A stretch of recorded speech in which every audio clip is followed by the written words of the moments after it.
네, 우리 주 예수님께서는 마태복음 10장에 보면 12 제자를 마을로 파송하시면서 이렇게 말씀하셨습니다.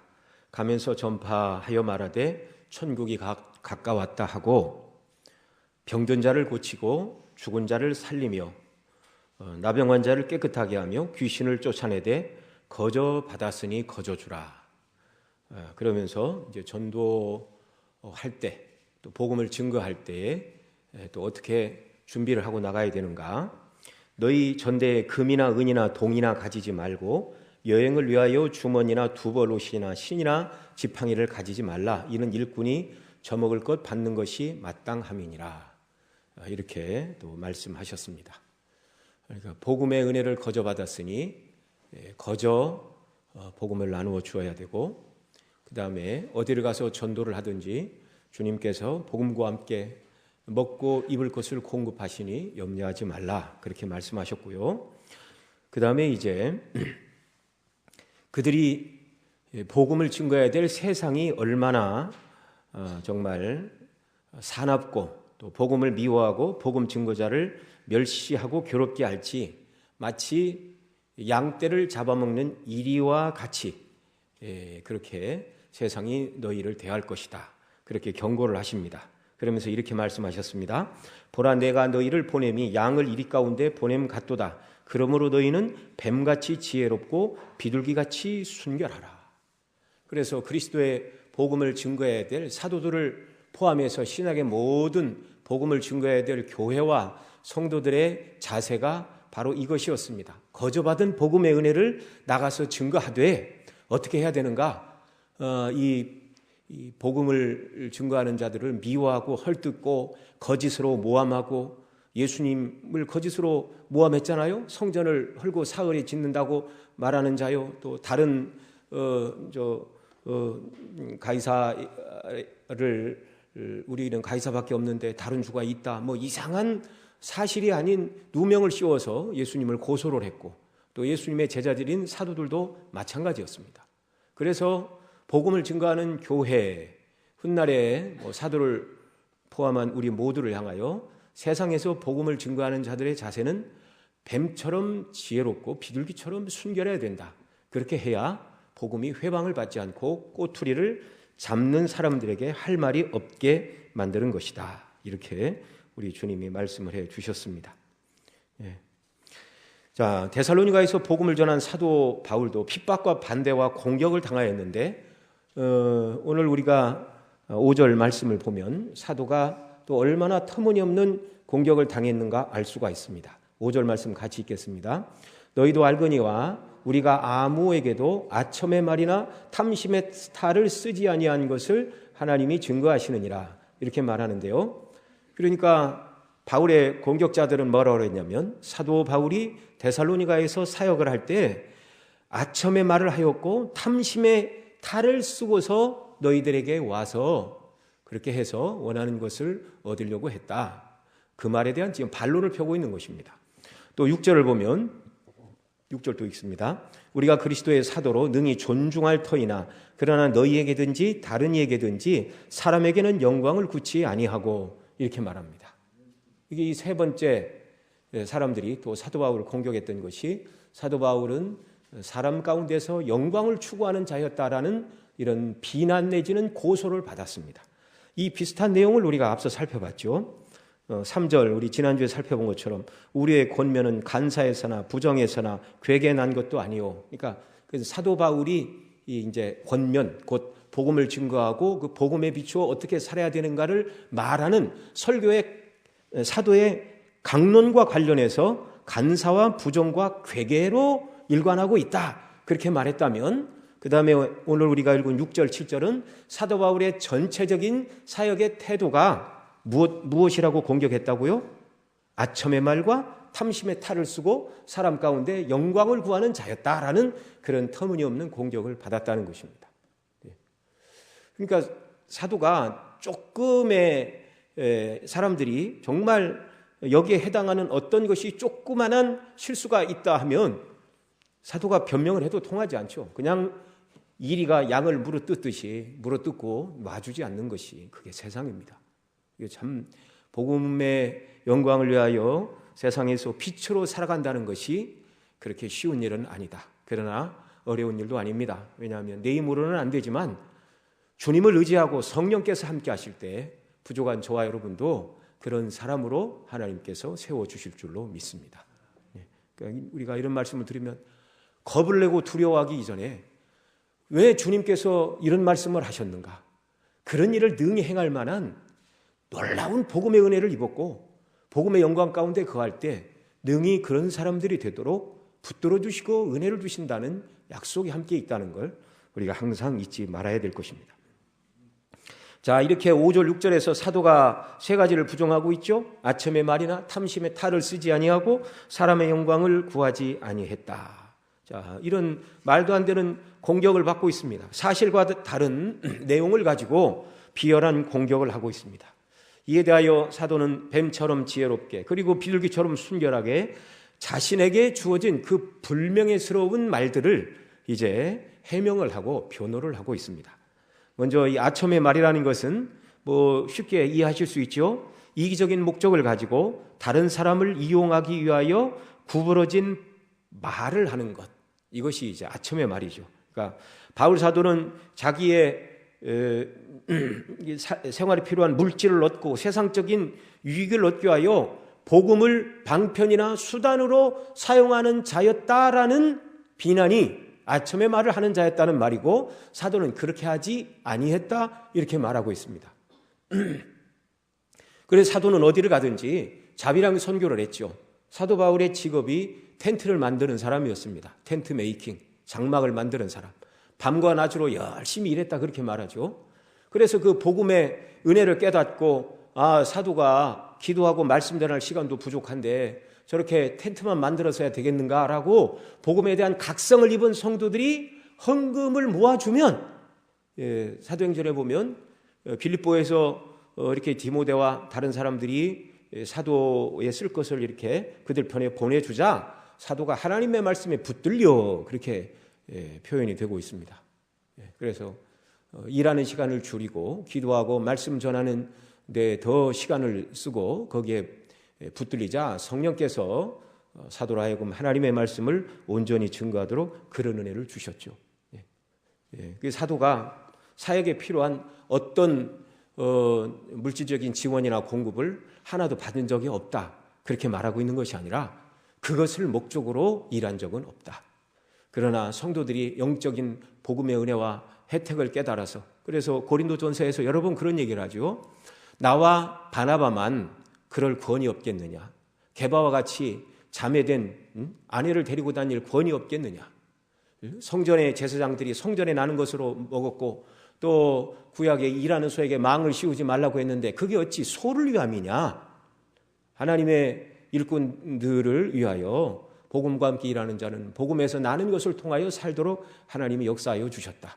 그러나 이제 그것을 성도들이 깨닫고 은혜 가운데서 적용할 때 사도 바울이 감사함으로 받았죠.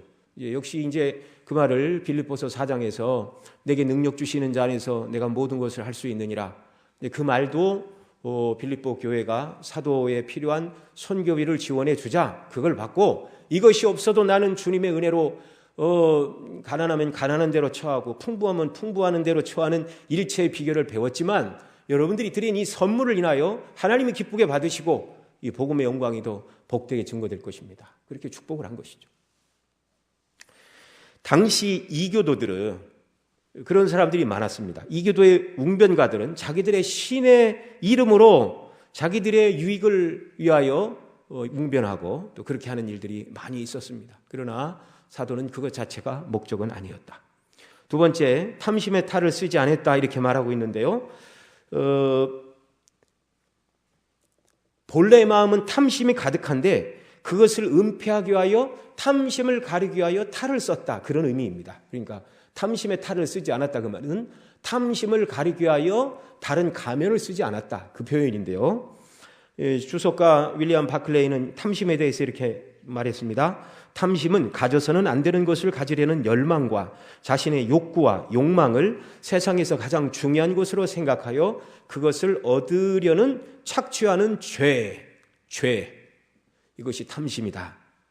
그런 탐심을 감추기 위하여 사도는 다른 탈을 쓰고 행동하지 않았다. 이렇게 변증하면서 그 증인으로 누구를 이제 부르고 있습니까? 6절 하반절, 5절 마지막에 탐심의 탈을 쓰지 아니한 것을 하나님이 증거하시느니라. 하나님의 이름을 걸고 맹세하고 있습니다. 한 번도 그것이 자기가 살아가는 목적의 중심에 선 적이 없고 변두리에 선 적도 없다는 것입니다. 세 번째로 바울 사도는 사람들에게 영광을 구하는 자라는 공격을 받았습니다. 사람에게 영광을 구하는 것, 곧 다른 사람의 인정과 칭찬과 존경의 대상이 되고자 하는 행동을 하지 않았다.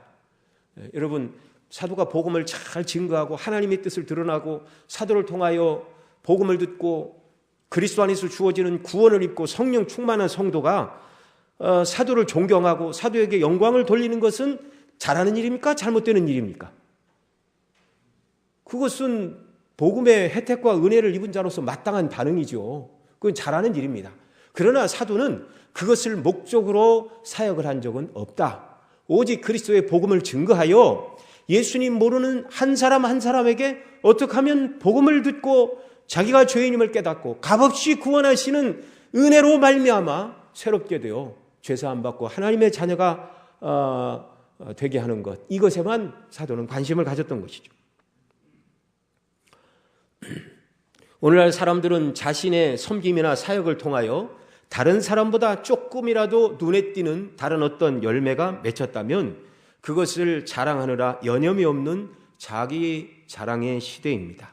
아니, 이 시대가 그런 것을 권장하고 있습니다. 학교에서 논문을 이렇게 쓴다 할지라도 자기가 어떤 일을 적용을 무슨 시스템, 무슨 프로그램을 적용해 봤더니 그전에는 나타나지 않았던 미미한 어떤 열매가 나타났다. 그러면 석사가 되고 박사가 되는 거예요. 정말 바울 사도에게는 이런 자랑의 정신이 있었다면 그는 누구보다 할 말이 많은 사람이었습니다. 이방인의 사도로 부르심을 받아 수많은 곳에 복음을 증거하여 교회를 설립하였습니다. 개척교회가 무엇인가를 보여준 사람입니다.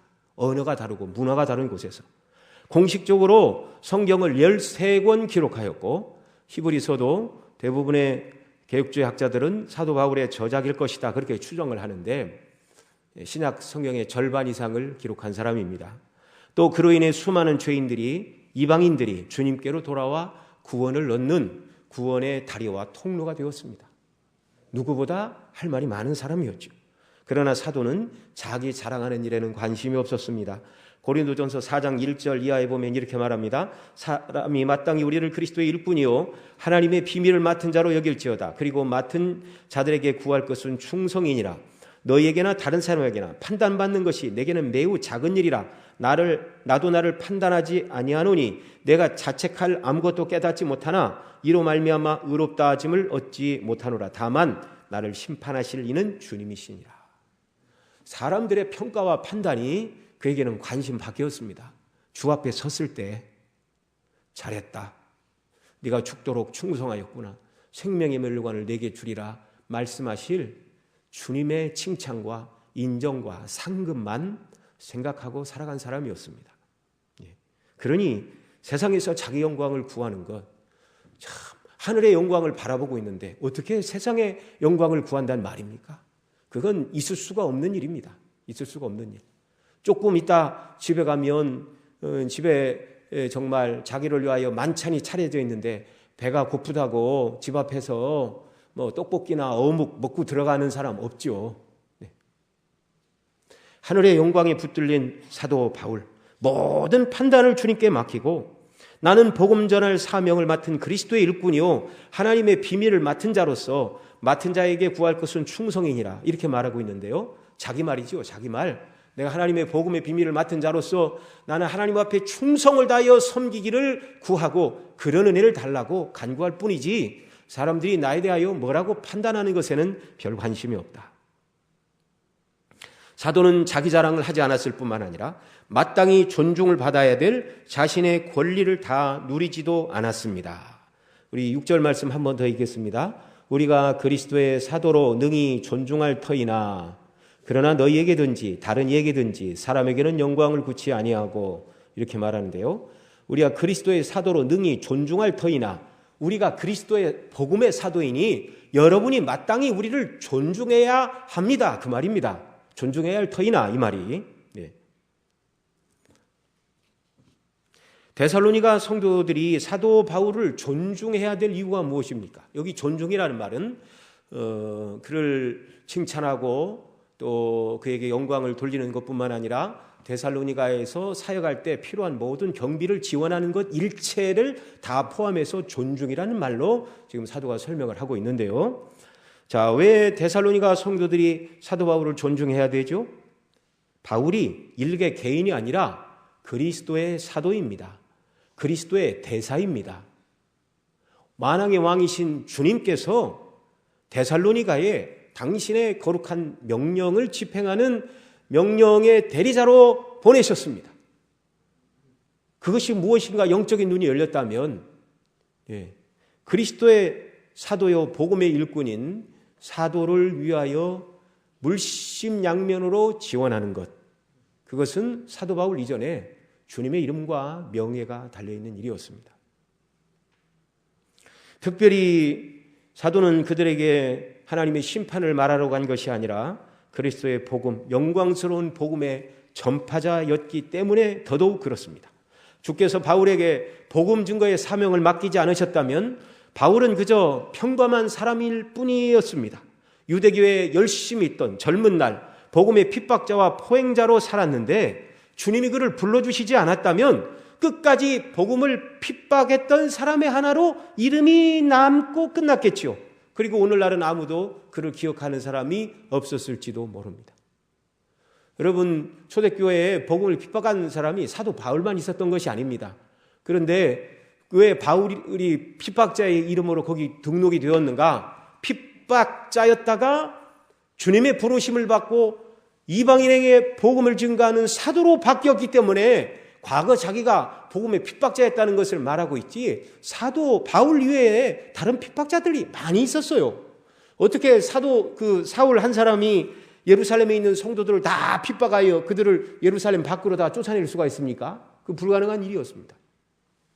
핍박이 일어나 교회를 잔멸하자 사도들 이외에는 거의가 다 예루살렘을 떠났다, 그렇게 말하고 있죠. 아무도 기억하지 않을 이름이 사울이었는데 주님이 그를 부르시고 이방인의 사도로 세우시자 정말 이제 사울이 변하여 바울이 되고 존중받고 존경받아 마땅한 사람이 되었습니다. 그리스도의 복음 때문에. 여러분, 교회와 세상이 다른 점이 무엇이고 예수님 믿는 성도와 믿지 않는 세상 사람들의 다른 점이 무엇인가요? 세상 사람들은 교회와 세상이 다르지 않다고 말할지 모를 것입니다. 간혹 교회에서 일어난 어떤 일들을 이렇게 침소봉대해가지고 교회가 뭐 이랬다 저랬다 그러면서 그냥 교회가 교회 예산을 교회가 자체적으로 집행하는 게 그게 무슨 대한민국 헌법에 위배되는 일입니까? 아무 상관없어요. 네. 그런데 교회가 예수님은 안 믿고 교회 헌금을 한 푼도 안 한 사람들이 교회가 그 돈을 가난한 사람들에게 안 쓰고 자기들에게 안 나눠주고 선교하고 그런다고 자기들 마음대로 안 한다고. 네. 세상 사람들은 교회와 세상이 다르지 않다고 말할지 모르나 주님 보실 때 교회와 세상은 완전히 다릅니다. 동이서에서 먼 것처럼 하늘이 땅에서 먼 것만큼 주님은 교회와 세상을 다르게 보십니다. 아니, 이 세상이 오늘도 존재하는 이유는 교회 때문이라고 성경은 말하고 있습니다. 세상 사람들은 교회와 복음을 이런 소리를 하면 더 미워하고 싫어하겠지만 오늘도 역사가 계속되는 이유는 주께서 택한 백성들을 교회를 통하여 구원하시고자 뜻하셨기 때문에 오늘도 세상 역사가 계속되는 줄 믿으시기 바랍니다. 주님의 택하신 백성들이 다 복음을 듣고 구원에 이르게 되는 그날 더 이상 해는 뜨지 않고 역사가 진행되지 않고 선악간의 모든 인생이 다 심판을 받게 될 것입니다. 이제 그때가 되면 예수님 믿는 교회 성도들이 얼마나 복받고 영광스럽고 존귀한 자인가, 믿지 않는 사람들은 땅을 치며 후회하게 될 것입니다. 성도가 세상에 믿지 않는 자들과는 무엇이 다르죠? 겉으로 보기에는 별 차이가 나지 않는 것처럼 보입니다.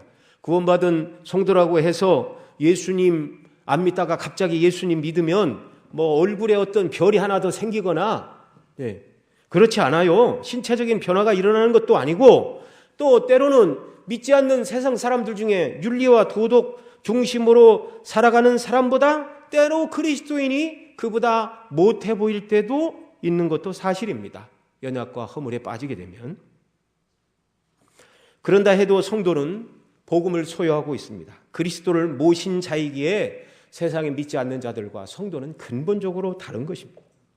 복음이 영광스럽고 존귀하기에 교회도 존귀하고 성도도 존귀한 자들이 되었습니다. 더더욱 그 복음을 전파하는 사도는 존귀한 자 중에 존중을 받을 자였습니다.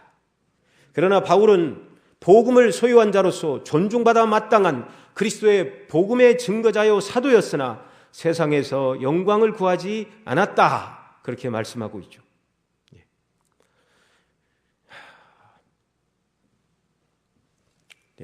세상에서 존중의 여김을 받아야 된다.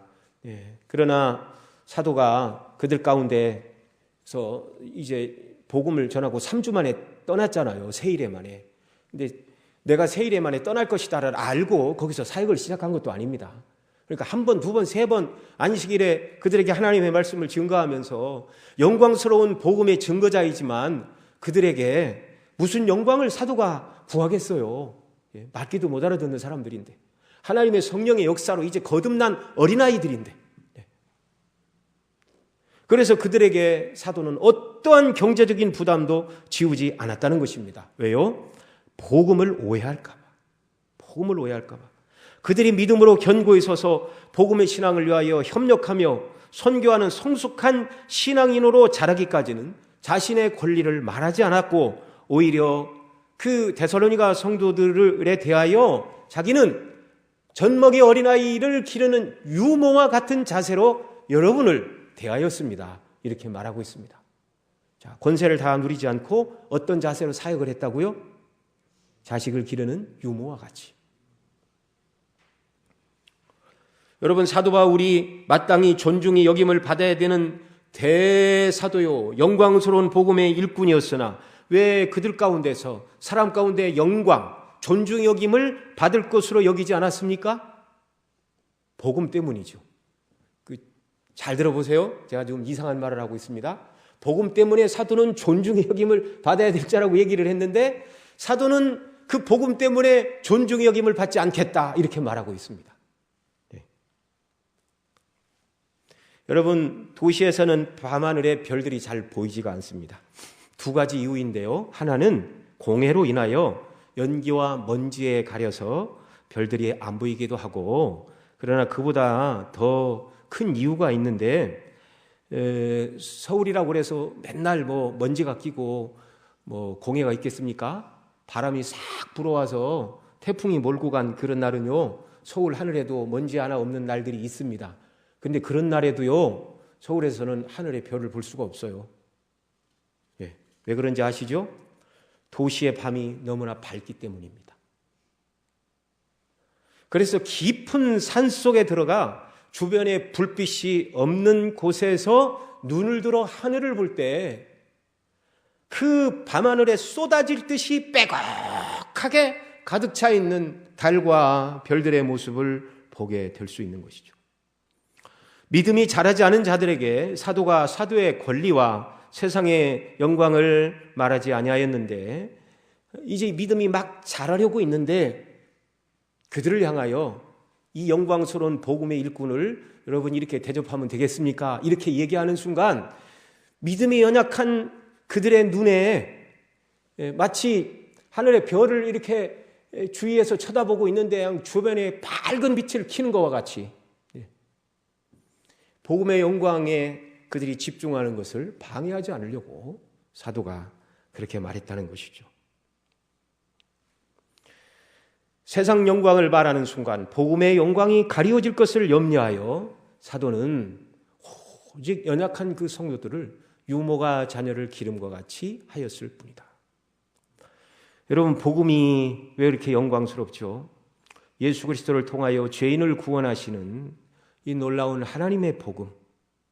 하나님은 존재 자체로 영광이시죠. 하나님은 자존하신 분입니다. 그 자존하신 하나님께로부터 모든 피조물, 인간, 천사, 모든 세계가 다 존재하게 되었고, 하나님은 자족하신 분입니다. 하나님은 스스로 자족하시나, 그래서 하나님 안에 있는 자들은 하나님을 의지하여 만족이 무엇인가를 비로소 알게 되는데, 하나님 밖에 있는 자들은 세상의 재벌이요, 대통령이요, 세상의 높은 자리를 다 차지해도 만족이 없습니다.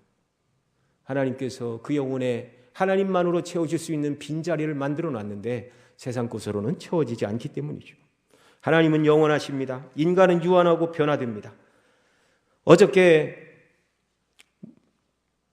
청년 같았는데 벌써 중년이 되고, 또 우리 성도님들 가운데는 노년이 되고, 젊은 청춘의 날에는 무엇이든지 할 수 있을 것 같았는데 이제는 늙고 병들고 쇠하여 가는 것이 인생입니다. 그리스도가 아니었다면 하나님의 심판을 받아 영원한 시간을 지옥에서 보내야 될 그런 저주 가운데 있던 자들이 저와 여러분들이었습니다. 그런데 하나님은 우리를 불쌍히 여기심이었습니다. 또 하나님은 선하신 분이라 우리에게 가장 좋은 것을 주기를 기뻐하셨는데, 바로 당신의 아들, 이 땅에 우리와 같은 사람의 모습으로 보내셔서 우리의 죄를 용서하시고 우리를 새로운 피조물로 만드시는 하나님의 지혜와 능력, 그리스도의 십자가로 말미암아 저와 여러분을 새롭게 하셨습니다. 그래서 예수님의 피로 우리 죄를 씻고 죄인을 의롭다 하시는 하나님의 공의를 만족시키셨고, 또 예수님 믿을 때 영적으로 죽었던 자들이 영적으로 다시 사는 하나님의 능력이 저와 여러분에게 부어져서 이제는 산 소망을 가지고 이 땅에서 주님과 동행하다가 주님 부르시는 날 영원한 하나님 나라 새하늘과 새 땅에서 영원토록 영광을 누리게 하시는 이 영광의 복음, 이것보다 귀한 것이 없는 줄 믿으시기 바랍니다. 이 복음이 얼마나 귀하고 귀한 것인가를 더 깨달아 알도록 은혜를 달라고 날마다 기도하고 소원해야 됩니다. 우리의 구원자 예수 그리스도는 하나님 아버지의 뜻에 온전히 순종하시어 우리의 구원자가 되셨고, 주님이 우리 대신 죽으심으로 우리에게 새 생명을 주셨습니다. 이 그리스도의 영광, 십자가의 대속의 은혜의 영광을 사도가 깨닫게 되니 세상에서 누려야 될 영광은 그의 안중에는 전혀 없게 되었고, 자기를 부르시고 구원하신 주님의 영광에 사로잡혀 어떻게 하면 그 주님을 위하여 내가 내 자신을 드리고 주님이 기뻐하시는 사람으로 살아드릴 수 있을까? 주 앞에 그런 사람으로 살아갈 수 있을까? 이것에 붙들린 사람이었습니다. 사도는 복음 때문에 존중 여김을 받거나 사람 가운데 영광을 받기를 원치 않고 포기를 하였습니다.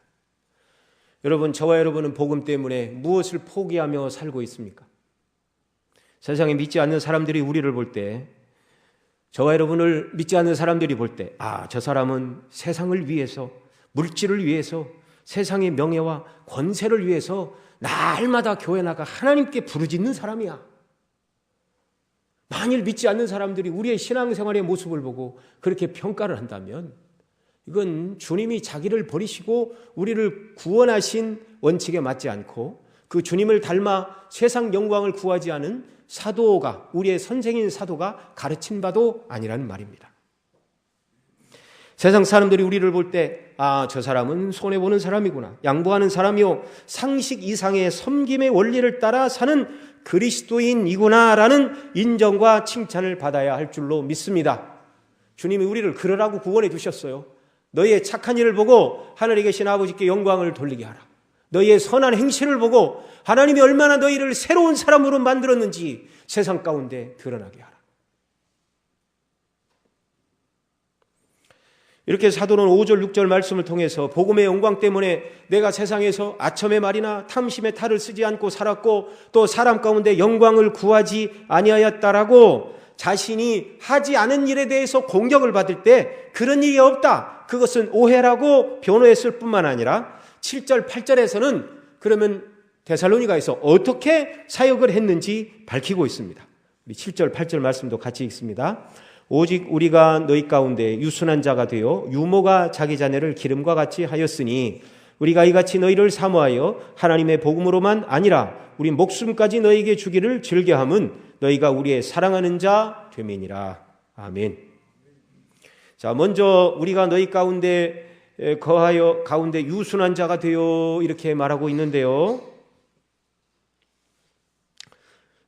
사도는 복음에 합당한 것을 명하고 요구할 권리가 있다고 말했죠. 그런데 그 권리를 쓰지 않았다고 고린도전서 9장 12절에서 이렇게 말합니다.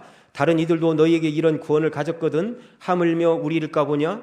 그러나 우리가 이 구원을 쓰지 아니하고 범사에 참는 것은 그리스도의 복음에 아무 장애가 없게 하려 함이로다. 이렇게 말하고 있습니다. 여기 사도가 사도로서의 권리를 사용한다는 말과 유순한 자가 되어라는 말은 정반대 표현입니다. 자기 권리를 다 요구하거나 주장하지 않고 너그럽고 온화하고 친절했다는 것입니다. 그리스도의 구원 때문에, 복음 때문에 정말 사도가 유순한 자가 되어 또 너희 가운데 거하였다 이렇게 말하고 있는데요. 그들과 함께 했다 그 말입니다. 그들 위해 군림하는 교황이 아니었습니다. 주님이 제자들과 더불어 먹고 마시고 함께 생활해 주셨죠. 사도의 이 자세는 우리 주님을 닮은 것이었습니다. 주님은 온유하고 겸손하셔서 나귀의 새끼를 타셨을 뿐만 아니라 우리의 짐을 같이 지시는 분이다. 그렇게 말하죠. 나는 마음이 온유하고 겸손하니 내게 와서 나의 멍에를 메고 내게 배우라. 주님이 우리와 함께 멍에를 지시고 우리의 짐을 감당해 주신다. 이렇게 말씀하고 있습니다. 뿐만 아니라 또 7절에 보면 유순한 자가 되어 유모가 자기 자녀를 기름과 같이 하였으니 이렇게 말하고 있는데요. 여기 유모는 젖먹이 아기를 가진 어머니를 이르는 표현입니다.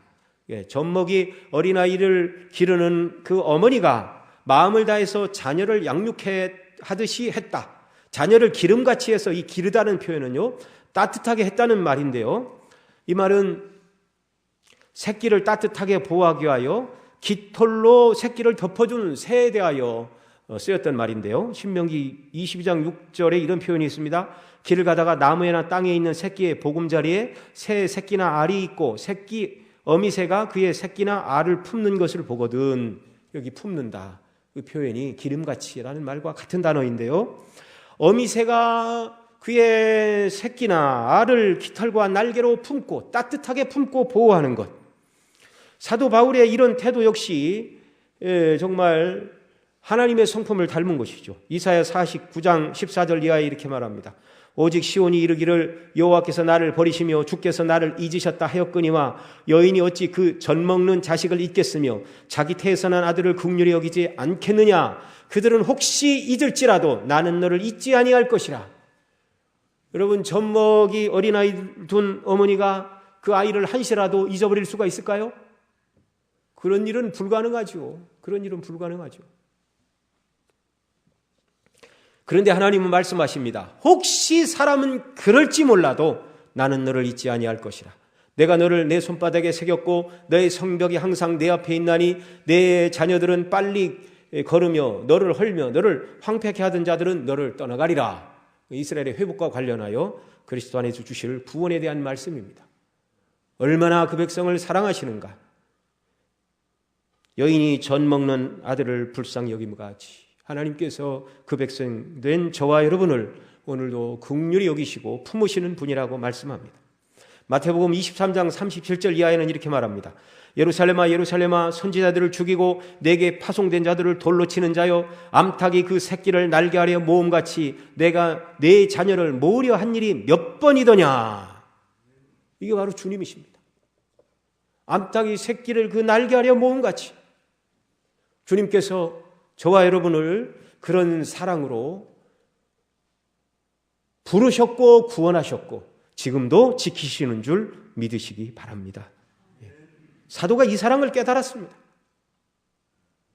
어머니처럼 우리를 품어주시는 하나님의 그 놀라운 사랑, 암탉이 그 새끼를 날개하려 모음같이 여인이 젖을 먹이는 아기를 긍휼히 여김과 같이 하나님께서 우리를 불쌍히 여기고 긍휼히 여기시는 분을 깨닫게 될 때 그 하나님의 성품을 닮아 사도 바울도 누가 시키지 않아도 아버지 하나님을 닮아 유모와 같은 자세로 데살로니가 성도들을 하나님의 말씀과 사랑으로 따뜻하게 길렀다, 이렇게 말씀하고 있습니다.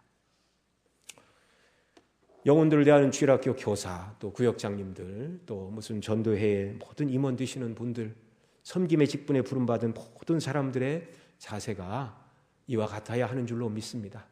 따뜻하고 푸근하고 주님의 사랑으로 감싸주고 용납해주고. 8절에 저는 그들을 사랑하는 사도의 마음을 이렇게 표현하고 있는데요. 우리 8절도 같이 읽습니다. 우리가 이같이 너희를 사모하여 하나님의 복음으로만 아니라 우리 목숨까지 너희에게 주기를 즐겨함은 너희가 우리의 사랑하는 자 됨이니라. 아멘. 주님이 생명 버려 자기를 구원해 주셨다는 걸 사도는 깨달았죠. 사랑은 여기 있나니 우리가 하나님을 사랑한 것이 아니요 하나님이 우리를 사랑하사 우리 죄를 위하여 독생자를 보내셨습니다. 요한 사도가 그렇게 가르쳤습니다. 그게 사랑이죠. 자기를 버린 하나님의 사랑, 그 사랑을 깨달은 사도 바울도 내 목숨까지 너희에게 주기를 즐겨함은 너희가 우리의 사랑하는 자 됨이니라. 데살로니가 성도들은 왜 사도 바울의 사랑받는 자들이 되었을까요? 믿는 자들이 되었기 때문에, 그리스도 안에서 한 형제가 되었기 때문에. 요한일서 4장 12절 말씀입니다. 어느 때나 하나님을 본 사람이 없으되 만일 우리가 서로 사랑하면 하나님이 우리 안에 거하시고 그의 사랑이 우리 안에 온전히 이루어지느니라. 이 말씀과 같이 사도 바울은 데살로니가 교회 성도들을 사랑함으로 그의 심령 속에 하나님의 사랑이 용솟음치고 있다는 것을 증명하고 드러내었습니다. 물론 이건 사람의 힘과 결심으로 되는 일이 아니죠. 이것을 말씀하고 있는 그 다음 절에 보면 그의 성령을 우리에게 주심으로 우리가 그 안에 거하고 그가 우리 안에 거하는 줄 아시느니라, 이렇게 말하는데, 하나님의 성령으로 충만할 때 하나님의 사랑을 실천하는 자들이 된다는 말씀인데요. 복음의 은혜에 빚진 자로서 그 은혜를 온전히 깨닫고 이 사랑을 받았으니 이 사랑을 실천하는 저와 여러분, 세상 가운데 저 사람은 예수님 믿는 사람으로서 뭔가 달라, 날마다 그런 소리를 듣고 하나님께 영광을 돌리고 우리가 받은 구원이 얼마나 놀랍고 존귀하고 귀한 것인가를 우리의 삶으로 드러내고 증명하는 귀한 역사가 우리의 삶 속에 넘쳐나기를 바랍니다. 기도하겠습니다. 하나님 아버지, 그리스도 안에서 은혜로 저희들을 구원해 주시니 너무나 감사합니다. 사도 바울은 그리스도의 복음을 맡은 대사도로서 그들에게 정말 유순한 자가 되어 유모가 자녀를 기름과 같이 또 복음으로만 아니라 자기 목숨을 그들에게 주기를 기뻐했다, 그렇게 말하고 있는데, 하나님의 놀라운 사랑과 은혜가 사도의 심령 속에 역사했기 때문입니다. 복음이 존귀했기 때문입니다. 존귀한 복음의 은혜와 혜택을 입은 저희들도 사도와 같이 복음을 인하여 주의 이름을 높이고 우리의 선한 행실로 아버지께 영광을 돌리는 삶이 되도록 은혜 위에 은혜를 더하여 주시고, 장차 우리에게 그리스도 안에서 주실 영광의 나라에 대한 소망으로 불타오르는 우리의 심령과 굳은 믿음이 되도록 더더욱 은혜 더하여 주옵소서. 우리 구주 예수님의 이름으로 기도드리옵나이다.